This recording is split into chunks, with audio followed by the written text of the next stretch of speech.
Leaders of the pack, let's take a deeper look at the protection of our home, the boundaries that we create to protect that home. I think the best place to start is Avraham Avinu, Abraham our father. He's sitting at the front of his tent, which was open at all four sides, so that visitors, guests, people who he didn't even know could come in, so that he could serve them, so he could give to them, so he could influence their lives. So he's sitting at the front door of his, or what the front is when they were open four sides, I don't know. But he's sitting at his front door after being circumcised 3 days before, after doing his own circumcision 3 days before. He's in pain.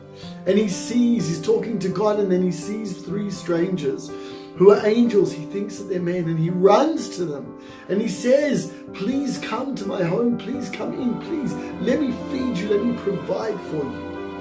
But before they're allowed in, he does something very, very powerful that many people don't understand. He washes the sand off their feet. Why does he wash the dust off their feet? Because in those days, one of the ways to worship idols was to worship the dust on your feet.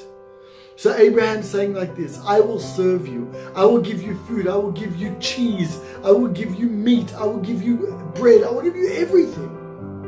But before you get from me, before you receive from me, you wash that dust off your feet. I'll even do it for you.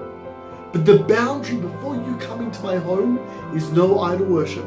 Understand, you can keep walking. I don't need to invite you in. I want to invite you in, but there is a boundary before I do that. You will not worship idols in my house. You will not worship the dust on your feet in my house. I will protect my house. I will protect my home. I will protect my family. Now, this is a very difficult thing sometimes to do. We're embarrassed. We're going to tell somebody they can't do something in our house. They can't be something in our house. Well, Abraham shows us very clearly. Do the angels get offended? Do they want to go away? Does he say, I don't believe in what you believe in and get out of my house? No. Abraham doesn't have to be defensive because he's doing it before they come into his home. We wash this whole feet washing thing is going to happen outside my tent. So that once you get into my tent, there's no misunderstanding. Sometimes the most difficult part of creating the boundary is creating that boundary, but the easiest part is once you've done that, it's been created. So if the person steps over the line, it's them doing the wrong thing. They haven't been ill-informed. They haven't not been told. It's not wrong on you, it's wrong on them. They've made a decision to go against a boundary that you've set in your home.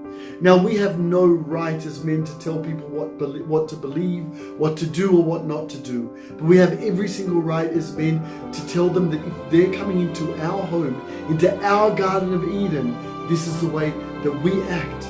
This is what we do. This is what we don't do. If you want to be a part of that, if you agree to it, you're welcome, and I will welcome you with open arms into my home. But if you don't want that, that's not up to me to change you. But you're not coming in here. You're not bringing those ways of life into my home. You're not bringing those thoughts into my home. You're not bringing those actions into my home.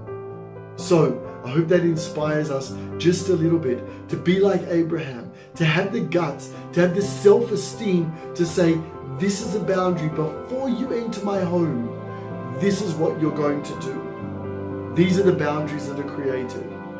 I'm going to help you do it if you need help, but you will not come past this boundary until you commit to my rules, because this is my Garden of Eden.